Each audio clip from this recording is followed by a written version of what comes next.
우리가 하는 말은 엄청난 영향력이 있습니다. 우리 인생을 만드는 것은 우리가 하는 말이죠. 우리의 말을 바꾸면 인생이 바뀝니다. 거미가 자기 몸에서 나온 실로 집을 짓고 사는 것과 같습니다. 우리가 하는 말이 우리의 환경을 만들어가고 또 우리 미래를 만들어가고 우리 인생을 건축하게 되는 것입니다. 우리 말은 그 영향력과 확장력이 있습니다. 그래서 우리 말 때문에 우리 자녀들, 손주들이 영향을 받게 됩니다. 귀신들인 아들을 고쳐달라고 예수님께 나온 아버지가 무엇을 할 수 있으면 고쳐주십시오. 그때 예수님께서 말을 좀 바꿔야 되겠다. 그래서 마가복음 9장 23절에 보면 예수께서 이르시되 할 수 있거든이 무슨 말이냐? 믿는 자에게는 능히 하지 못할 일이 없느니라 하시니 무슨 말을 그렇게 하느냐? 말을 바꾸면 좋겠다. 말을 바꾸죠. 그래서 24절에 보면 곧 그 아이의 아버지의 소리를 질러 이르되 아버지 손을 질르되 내가 믿나이다. 나의 말을 나의 믿음 없는 것을 도와주셔서 하더라. 내가 믿나이다. 말을 바꾸죠. 예수님은 병을 먼저 고쳐주기 전에 아버지의 말을 먼저 고치신 다음에 그 아들의 병을 고쳐주십니다. 지혜는 우리가 하는 말에 담겨 있죠. 잠언 18장 20절에 보면 죽고 사는 것이 혀의 힘에 달렸나니 혀를 쓰기 좋아하는 자는 혀의 열매를 먹으리라. 엄청난 얘기입니다. 이게 동물과 인간의 차이죠. 하나님 형상을 따라 지음받은 인간은 하나님의 말씀으로 천지를 창조하셨어요. 그 말씀은 창조력이고 또 사람을 치유하는 치유력이죠. 예수님께서 말씀으로 병자들을 치료하셨습니다. 그런데 하나님 형상을 따라 지음받은 인간에게는 그런 말의 권세와 능력이 있는 것입니다. 또 말은 엄청난 파장과 전파력을 가지고 있죠. 야고보 3장 5절을 보게 되면 이와 같이 혀도 작은 지체로 돼 큰 것을 자랑하도다. 보라 얼마나 작은 불이 얼마나 많은 나무를 태우는가. 큰 불도 작은 불꽃에서 시작하는 것입니다. 홍콩에 지금 불이 나서 많은 사람이 죽었잖아요. 네, 8동 아파트 가운데 7동이 탔습니다. 근데 그 엄청난 불도 작은 불꽃에서 시작한 것입니다. 그와 같이 우리 말 하나가 이렇게 파장을 일으킨다는 것입니다. 그래서 지혜로운 사람은 왜 말하고, 무엇을 말하고, 누구에게 말하고, 언제 말하고, 어디서 말하고, 어떻게 말할 것인가를 깊이 숙고합니다. 지혜로운 사람은 자신이 하는 말이 어떤 결과를 만들어낼지를 생각하며 말합니다. 말은 결과를 낳습니다. 바울이 편지를 보내는데 빌레몬에게 보낸 편지가 대단한 거죠. 만약에 바울의 말에 따라서 오네시모가 죽을 수도 있고 살 수도 있고요. 오네시모가 노예였던 오네시모가 바울과 빌레몬의 동역자가 될 수도 있고 아니면 여전히 노예로 살아갈 수도 있습니다. 바울의 말 때문에 오네시모가 살고 회복되고 그리고 그가 정체성, 노예라는 정체성에서 하나님의 동역자라는 정체성으로 변화가 됩니다. 근데 바울이 빌레몬에게 편지를 쓰지만 이 빌레몬에게 쓴 편지가 공동체로 확장되어서 공동체를 세우는데 영향을 줄 거라고 그는 알고 있습니다. 빌레몬서 1장 1절과 2절에 보면 우리가 사랑을 받는 자여 동역자인 빌레몬과 빌레몬에게 편지를 보낸 거죠. 그러나 그 다음에 보세요. 내 집에 있는 교회에 편지하노니 공동체가 이 편지를 읽을 것을 알았고 본인의 편지와 말이 공동체에 영향을 끼치는 영향력을 가졌다는 것을 알고 있는 것입니다. 뿐만 아니라 이제 그의 편지 마지막 부분에서 그의 동역자들의 이름을 나열하면서 그가 혼자서 편지를 보낸 게 아니라 사실은 공동체적 입장에서 편지를 보낸 것도 암시하고 있는 것입니다. 빌립보서 1장 23, 24절에 보면 그리스도 예수 안에서 나와 함께 갇힌 자 에바브라와 또한 나의 동역자 마가 아리스다고 데마 누가가 번하느니라. 본인이 편지를 보내지만 사실은 이건 공동체적인 생각이며 그리고 공동체적인 소통의 원리라는 사실을 강조하고 있는 것입니다. 그래서 우리는 이게 늘 말을 훈련해야 됩니다. 왜냐하면 우리가 쓰는 언어들은 자연스럽게 좋은 말이 나오게 되어 있지 않아요. 우리는 인간의 죄성 때문에 그래서 언어는 훈련해야 되고 배워야 됩니다. 그리고 필요할 때마다 말을 바꾸는 것이 필요한 것입니다. 왜 중요할까요? 첫째로 우리가 하는 말이 공동체에 영향을 끼치게 되어 있기 때문입니다. 12면의 정치상권 아시죠?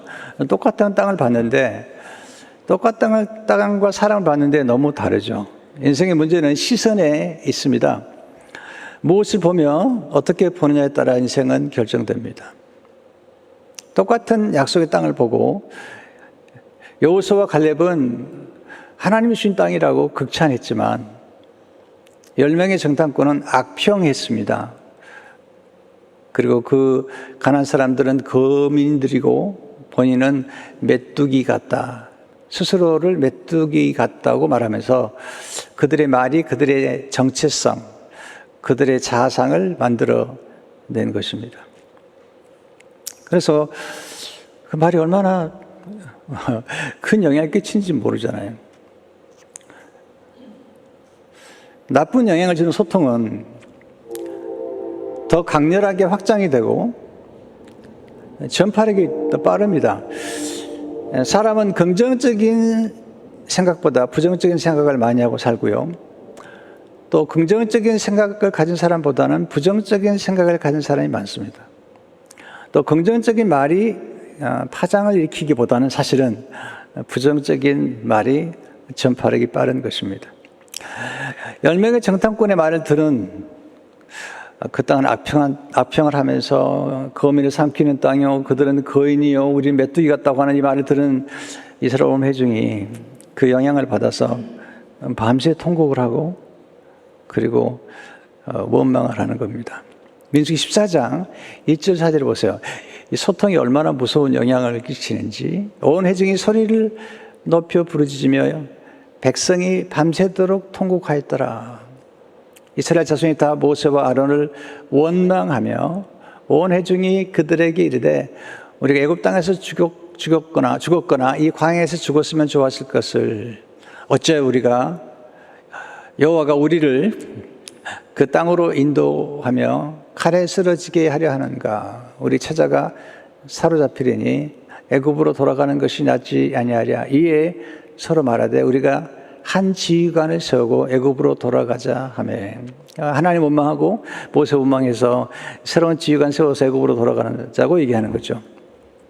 그리고 장차 되어질 잘못될 수 있는 걸 상상해서 우리가 칼에 쓰러지리라. 그러니까 말이 상상을 만들어내는 거죠. 그러니까 나쁜 영향력과 파장이 무섭게 퍼져나가는 것을 보게 됩니다. 하나님께서 너무 섭섭하게 생각하세요. 그들이 애굽으로 돌아가자는 거죠.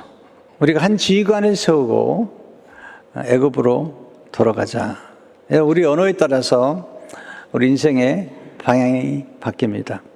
우리 언어에 따라서 인생이 후퇴할 수도 있고 발전할 수도 있습니다. 하나님 제일 싫어하는 말 중에 하나가 원망하는 말이에요. 민수기 14장 26절 28절 오면 여호와께서 모세와 아론에게 말씀하여 이르시되 나를 원망하는 이 악한 회중에게 내가 어느 때까지 참으랴. 이스라엘 자손이 나를 향하여 원망하는 바 그 원망하는 말을 내가 들었노라. 그들에게 이르기를 여호와의 말씀이 내 삶을 두고 맹세하노라. 너희 말이 내 귀에 들린 대로 내가 너에게 행하리니. 원망하는 말을 들으시고 원망하는 대로 행하시겠다고 말씀하시고요. 또 여호수아와 갈렙이 한 말을 들으시고 그들을 가나안 땅으로 인도하신 것을 보게 됩니다. 우리가 하는 말이 우리 앞길을 열기도 하고 닫기도 하는 것입니다. 첫째, 우리는 거듭 우리의 언어가 얼마나 중요하고 또 우리의 언어를 긍정적으로 변화시키고 또 믿음의 언어로 바꾸는 것이 얼마나 중요한가를 배우고 연습해야 됩니다. 훈련하고 연습하지 않으면 그냥 튀어나오는 것은 욕이요, 부정적인 생각뿐이고요. 그러나 훈련할 때 우리가 올바른 언어를 선택하게 되고 긍정하는 언어 그리고 믿음의 언어를 선택해서 우리 인생이 밝아지는 것을 경험하게 됩니다. 두 번째, 건강한 공동체를 세우는 문화를 배우고 형성하십시오. 문화란 말을 자주 쓰는데요. 문화는 생활 양식이죠. 각 나라마다, 각 지역마다, 각 가정마다 문화가 달라요. 두 사람이 결혼하게 되면 사실은 두 사람이 결혼한 것 같지만 두 사람이 살아온 문화가 너무 다른 거예요. 그래서 결혼한 다음에 결혼 초기에 서로를 맞춰가는 게 너무너무 힘든 거죠. 왜냐하면 언어가 다르고 문화가 다르기 때문이죠. 문화는 말을 영어로 culture라고 그러는데 이 말의 원뜻은 cultivate, 경작하다 에서 나왔습니다. 문화는 하루아침에 형성되지 않아요. 문화는 오랜 세월 동안에 걸쳐서 마치 씨앗 심고 그리고 가꾸고 키우고 잡초를 뽑고 또 물을 주고 이렇게 키우고 또 기다리는 것처럼 문화가 오랜 시간 동안에 걸쳐서 형성되는 거죠. 좋은 문화는 구성원들에게 긍정적인 영향을 주고 공동체의 발전과 행복에 기여하는 문화를 만듭니다. 우리가 추구한 문화는 천국 문화죠.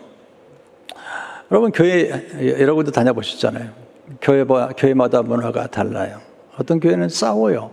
문제가 많아요. 늘 그게 문화로 생각하고 그게 익숙해 있어요. 그냥 슬픈 일이죠. 비판하고 함부로 말하고 이런 문화가 형성이 돼버렸어요. 그 문화에 익숙해 있는 거죠. 그래서 이제 좋은 교회 다니다가 간 분들은 충격을 받게 해요. 또는 문제가 많은 교회 다니다가 좋은 문화가 있는 교회로 오면은 충격을 받습니다. 이상하다. 이 교회는 왜 그렇지? 네, 그렇죠. 그러니까 문화가 굉장히 중요한 것입니다. 저는 89년에 교회를 개척해서 12년 동안 로고스 교회를 섬겼습니다. 그 로고스 교회를 섬길 때 그 교회 문화가 너무너무 좋았습니다. 아름답고 또 목장 서로 존중하고 서로 칭찬하고 서로 격려하고 또 선교와 구제에 열심을 내고 학습하고 이 문화가 너무너무 좋아요. 그래서 그런 문화를 또 다른 교회에 형성할 수 있지 않을까 생각했는데 그 다음에는 실패했습니다. 워낙 깊이 문화가 이렇게 형성됐기 때문에 그 문화를 바꾸기에는 제가 역부족이 된 것입니다. 우리 교회가 시작돼서 지금 16년 지나고 17년째 되는데요. 16년 동안 제가 한 것은 우리 교회 문화를 형성하는 거예요. 그 문화는 오늘 제가 말씀드리는 문화예요. 그리고 앞으로 이 문화가 계속해서 지속되기를 저는 간절히 소원해요. 우리가 추구하는 문화는 천국 문화인데요. 이 문화가 가정에서 형성이 되면 가정이 천국이 되고 교회에서 이 문화가 형성이 되면 완벽하진 않아도 그래도 천국을 어느 정도 맛볼 수가 있는 거죠. 어떤 문화가 중요해요? 첫째로 예수 그리스도 중심의 문화입니다. 바울은 언제나 그리스도 안에서, 예수 그리스도 안에서를 강조하죠. 건강한 공동체는 서로를 바라볼 뿐만 아니라 예수 그리스도를 바라보고 건강한 교회는 언제나 교회의 주는 그리스도시다. 교회는 그리스도의 반석 위에 세워진 것이다. 가정도 마찬가지죠. 행복한 가정은요, 서로를 바라보는 데서 끝나지 않아요. 두 사람이 함께 예수님을 바라보는 그런 공동체가 좋은 가정의 공동체입니다. 그리고 지속하고 행복할 확률이 아주 높습니다. 두 번째, 서로를 위해서 중보기도를 드리는 문화죠. 기도란 하나님과 연결되는 것이고 사람과 사람 사이를 연결하는 것입니다. 빌립보서 1장 4절에 보면 내가 항상 내 하나님께 감사하고 기도할 때 너를 말하면, 바울은 늘 감사기도, 문화가 감사해요. 그리고 늘 중보기도를 드렸습니다. 기도를 어렵게 생각하죠. 기도는 항상 드려야 되는데 호흡 같은 거죠. 그냥 어떨 때 이름만 불러도 예수님 도와주십시오. 예수님 사랑해요. 예수 무지합니다. 이런 기도, 짧은 기도들이 중요한 거거든요. 긴 기도와 함께 짧은 기도가 우리에게 연결돼야 되죠. 성경은 사탄이 화살을 보낸다는 거예요, 우리에게. 이 화살들이 비난과 정죄와 그리고 부정적인 말과 뭐 이런 화살을 막 던지는 거죠. 두려운 말과 염려하는 화살을 던지는 거죠. 그때 우리는 화살 기도를 드려야 돼요. 그럴 때마다 두려움을 물리치는 하나님이 함께 하신다는 임마누엘 말씀으로 반격을 해야죠.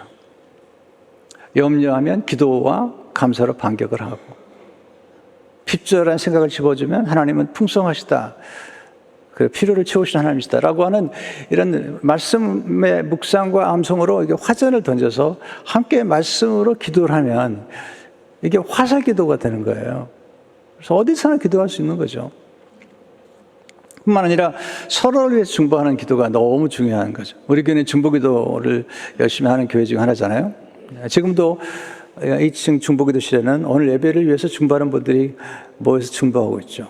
또 9.11 중보기도라지, 엄마들 기도 모임, 또 기도맘, 또 권사님들 모임, 이게 굉장히 중요한 것입니다. 저희 부부는 잠자기 전에 꼭 손을 잡고 기도합니다. 오래됐습니다. 처음에 조금 어색했는데요. 또 좀 불편하게 됐어요. 왜냐하면 가끔 싸웠거든요. 근데 그런 놀라운 일은 서로 두 손을 잡고 기도한다는 게 얼마나 부부싸움을 방지할 수 있는지 너무너무 좋은 거예요. 왜냐하면 밤에 기도해야 되니까, 손잡고 기도해야 되는데 또 낮에 싸우면 이게 진짜 목사인데 약간 쪽팔리고 막 뭐 좀 창피하고 그러잖아요. 그러니까 이 기도라는 게 우리 가정을 살렸어요. 사실 보면요. 그러니까 부부가 저녁마다 손을 잡고 기도할 수만 있다면, 그리고 그런 엄마 아빠가 기도하는 모습을 보는 자녀들은 얼마나 행복할까. 가장 좋은 선물 중 하나라고 생각해요. 저는 결혼 생활하면서요, 아이들 앞에서 싸우지 않는 것만 해도 가장 좋은 선물이다. 그래서 아이들 앞에 싸우지 않는다. 둘째, 아이들이 보는 앞에서 우리가 기도하는 것, 최고의 선물이 될 수 있다. 저는 생각하죠. 교회도 서로를 중보해 주는 게 얼마나 중요해요. 세 번째는 경청과 공감의 문화입니다. 잘 듣는 거죠. 빌립보서 1장 5절에 보면 주 예수와 및 모든 성도에 대한 내 사랑과 믿음이 있음을 들으니, 경청하는 것. 가정도 잘 경청해 주는 게 중요하잖아요. 또 공감해 줘야죠. 공감.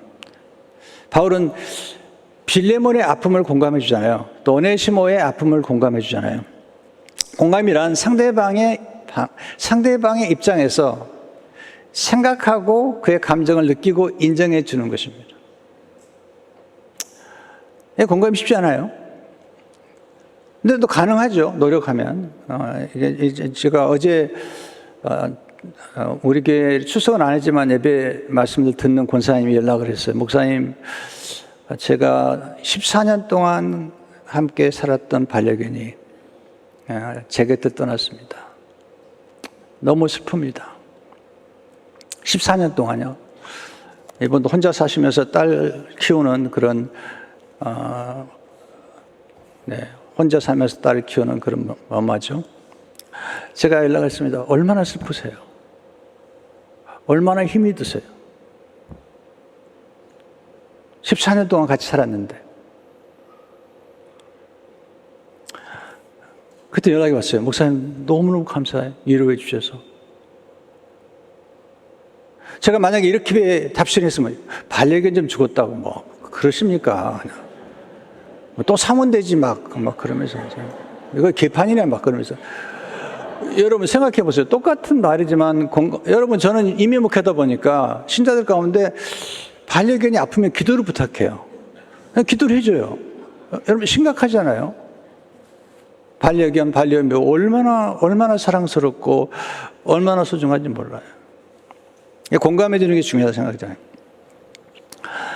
며칠 전에 제 아내가 밖에 나가려고 그러다가 이제 옷장을 열어보더니 입을 옷이 하나도 없다는 거예요. 하나도 없다는 거예요, 하나도. 그래서 제가 여보, 하나도 없다. 공감해 줬습니다. 미안하다. 내가 진짜 미안합니다.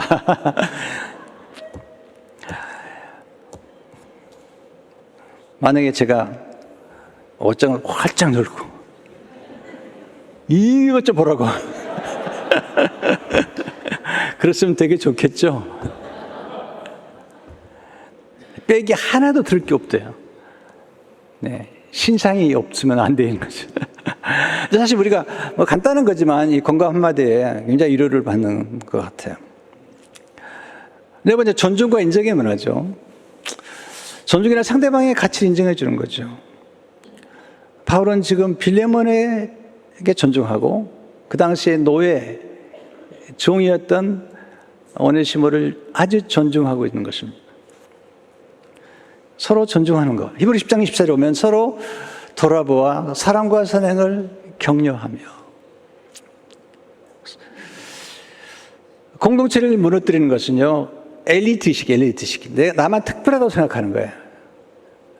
여러분, 제가 훌륭한 인물들을 다 연구해 봤어요. 다는 아니지만 탁월한 영성가들을 연구해 본 결과가 있습니다. 이분들 한결같이 난 지극히 평범한 사람이다. 바울같이 탁월한 사람은 나는 죄인 중에 괴수다. 다윗은 나는 벌레입니다. 나는 특별한 사람이 아닙니다. 여러분, 공동체에서 오는 가장 중요한 것은 우리가 똑같다는 거죠. 그리스도 안에서 우리는 하나다. 그러면서 서로를 폄하하지 않고 서로를 존중하면서 우리는 그리스도 안에서 예수님의 신부요, 또 예수님 우리의 신랑이라는 사실을 기억해야 됩니다. 예수님이 우리의 신랑이신데 우리를 얼마나 존경합니까? 얼마나 좋은 기억입니까? 사도 바울은 아내가 자기 남편을 존중하라. 에베소 5장 33절에 보면 아내도 자기 남편을 존경하라. 근데 베드로는 이렇게 얘기하죠. 베드로서 3장 7절에 보면 공동번역에 남편 된 사람들도 이와 같이 자기 아내가 자기보다 연약한 여성이라는 것을 잘 이해하고 함께 살아가며 생명의 은총을 함께 상속받을 사람으로 여기고 존경하십시오. 남편도 아내를 존경하십시오. 다섯 번째, 투명성과 신뢰의 문화죠. 신뢰가 얼마나 중요한지 모르죠. 신뢰는 공동체를 세우는 보이지 않는 기초죠. 바울이 신뢰해요. 빌레몬을 신뢰해요. 내가 뭔가 부탁하면 들어줄 거라고 신뢰하고 있잖아요. 서로가 비춰가네. 빌레몬서 1장 21절 20절을 보면 내가 순종할 것을 확신함으로 내게 썼노니 내가 말한 것보다 더 행할 줄을 아노라. 어디 너는 나를 위하여 숙소를 마련하라. 너의 기도로 내가 너에게 나갈 수 있기를 바라노라. 보세요. 바울이 이런 관계예요. 내 숙소를 마련해달라. 내가 쉬고 싶다. 기도해달라. 이런 관계 좋은 관계죠. 삶을 살아가면서 참 이렇게 우리가 누구를 만났을 때 어떤 얘기를 하더라도 마음 열어놓고 얘기할 수 있는 사람. 내가 어떤 말을 하더라도 내 비밀을 지켜줄 수 있는 사람. 그런 사람을 만난다는 게 참 쉽지 않습니다. 내가 뭔가 부탁했을 때 그 부탁을 들어줄 수 있는 사람. 판단하거나 비판하지 않거나 자꾸 따지지 않고 그렇게 하세요. 이렇게 들어줄 수 있는 사람, 너무 좋은 거죠.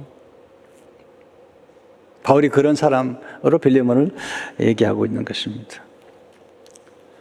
근데 중요한 게 하나 있습니다. 신뢰는 투명성이 좋지만 지나친 투명성은 좋지 않습니다.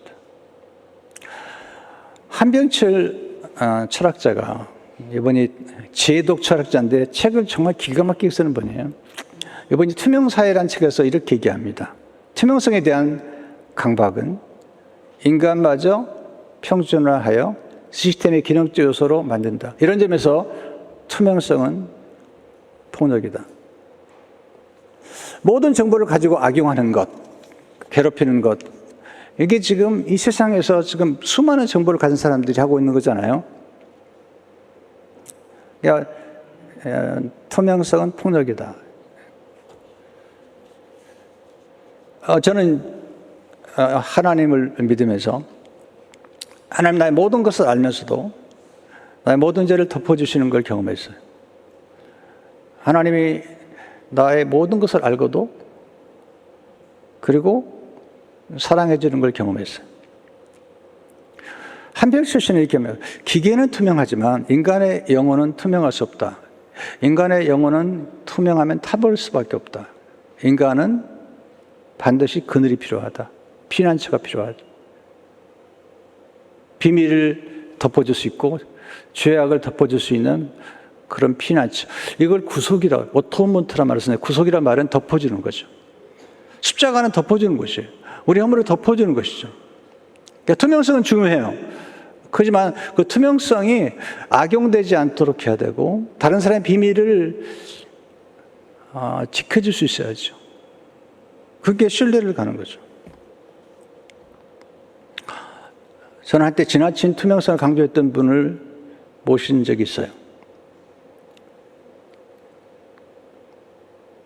전화한 것까지 다, 누구랑 전화한 것까지 다 보고를 하라는 거예요. 다 보고를 했습니다. 그러나 저는 우리 부목사님들에게 절대로 요구하지 않습니다.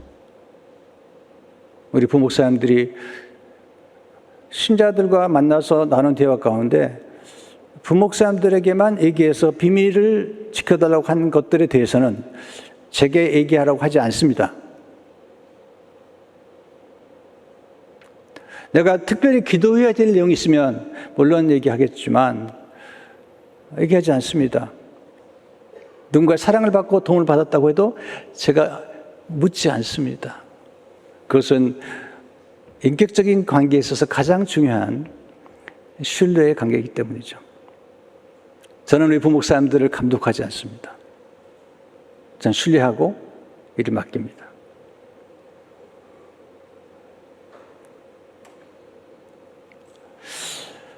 가끔 교회 재정을 다 이렇게 알려달라 이런 분이 가끔 계세요. 근데 제가 물어보죠. 왜 그러십니까? 집사님이 또는 성도님이 한 헌금에 대해서 물어보면 제가 해드리겠습니다. 교회가. 재정부가 해드리겠죠. 그러나 교회 전체 살림을 다 보여달라는 것은 좀 무리이지 않습니까? 우리 교회가 컴패션하고 일을 하는데 제가 컴패션에 매달 우리가 성교비를 보내죠. 그럼 제가 컴패션 연락해가지고 컴패션 모든 재산을 다 보여달라. 그럼 보여주겠어요? 미치다고 그러지. 내가 후원한 것은 연락을 주겠죠. 자, 우리 교회는 투명한 교회예요. 비교적. 우리가 3개월마다 재직회가 있어서 그때마다 재정을 보고합니다. 또 공동회 때 재정을 보고합니다. 우리 감추는 거 없습니다. 나 우리 교회 재정을 온 세상에 알리지 않습니다. 왜? 악용하는 사람도 있기 때문에. 좀 가끔 물어보고 싶어요. 그런 걸 요구하는 분들에게는 투명성을 요구하면 제가 물어보고 싶어요. 그러면 성도님의 재산을 다 공개할 수 있겠습니까? 성도님의 텍스를 보고 다 공개할 수 있겠습니까?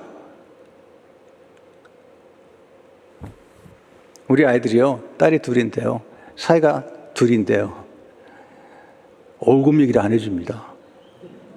연봉이 얼마인지 말해주지 않습니다. 그리고 물어보지도 않습니다. 그래서 인격적인 관계에서 굉장히 중요한 관계라는 생각이 들어요. 그러니까 투명하되 모든 걸 공개하도록 하는 건 맞지 않습니다.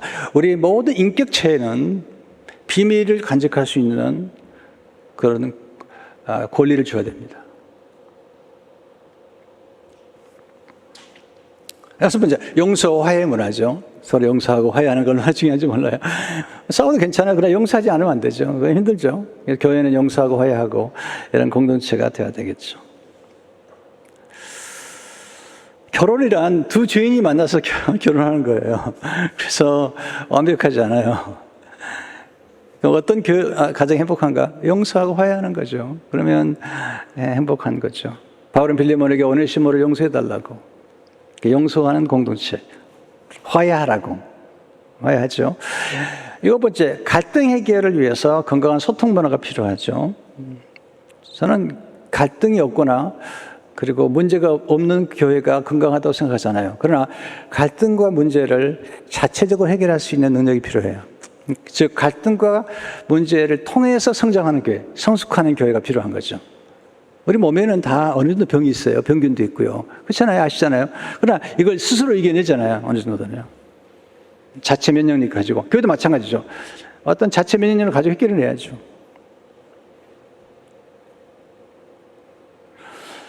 저는 우리 교회가 완벽하다고 생각하잖아요. 그러나 우리가 이렇게 정말 엄청난 건축하고 땅도 구입하고 또 이런 여러 과정에서 할 때마다 우리는 자체 감사를 했고 외부 감사를 했습니다.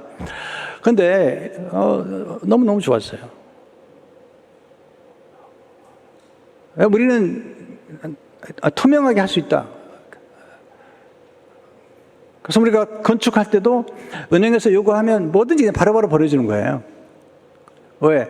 준비가 됐기 때문에. 그러나 악용하는 사람들을 위해서 우리는 함부로 공개하지 않습니다.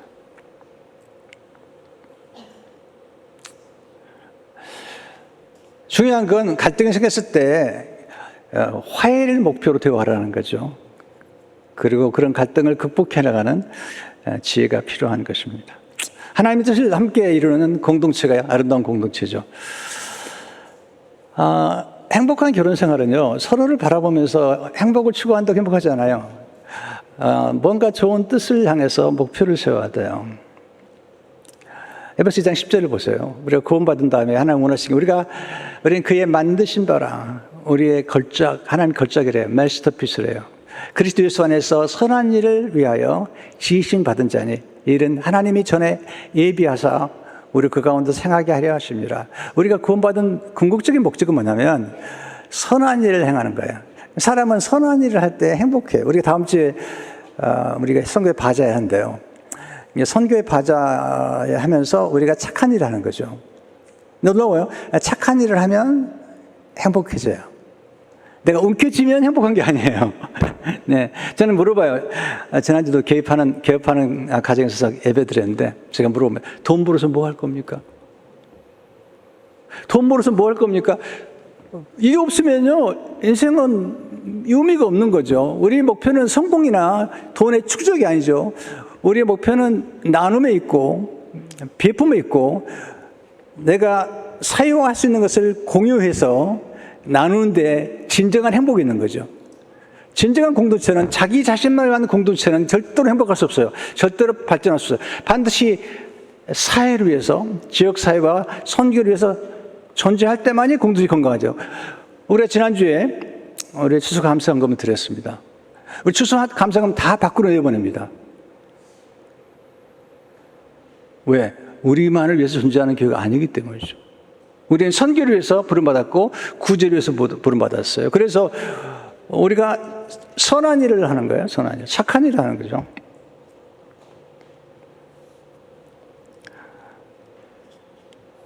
우리 마음속에 착한 언어를 자꾸 담아야 돼요. 르고미장 45절을 보게 되면 선한 사람은 마음에 쌓은 선에서 선을 내고 악한 자는 그 쌓은 악에서 악을 내나니 이는 마음에 가득한 것을 입으로 말합니다. 그래서 우리 언어를 자꾸 넣어야 되고요. 생각을 좀 넓혀야 됩니다. 그래서 좋은 언어를 사용할 줄 아는 게 필요한 것입니다.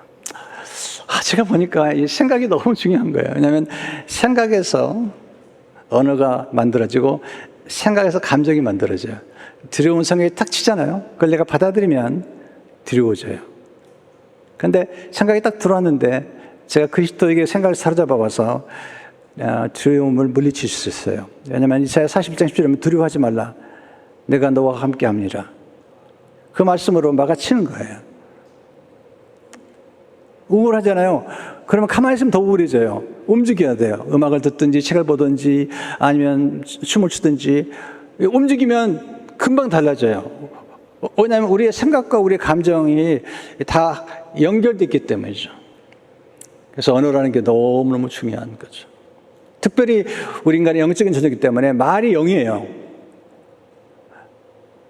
동물의 말은 영이 아니에요. 우상의 말은 영이 아니에요. 성경에 나와요. 동물과 짐승과 우상의 말은 영이 아니니라 이사야서에 나와요. 그러나 하나님의 말씀과 그리고 인간의 말은 영적인 존재이기 때문에 엄청난 파워를 가지고 있는 거죠. 하나님의 말씀은 창조력이에요. 모든 걸 만드는 거예요. 하나님의 말씀은 영향력이죠. 생명력이야. 말씀은 생명, 사람 움직이는 거예요. 지금도 이 말씀 듣는 가운데 여러분의 마음이 움직이고 지금 믿음이 성장하고 있는 거예요. 치유력이죠. 감화력이죠. 그래서 하나님의 말씀을 와서 30분 듣는 게 이게 엄청난 일을 하고 있는 거예요. 말이 씨가 된다고 그러잖아요. 전 그 말이 진짜 놀라운 것 같아요.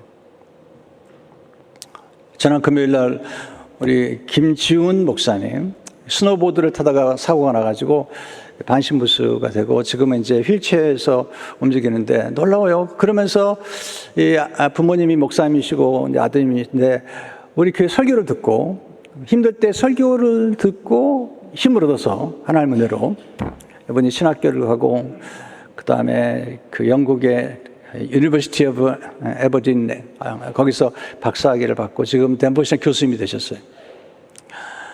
이분이 이제 와서 간증을 하셨는데 또 좀 여러 가지 이유 때문에 병원에 수술하고 그런 과정에서 뭐 돌아봤더니 병원비들이 막 와 있더래요.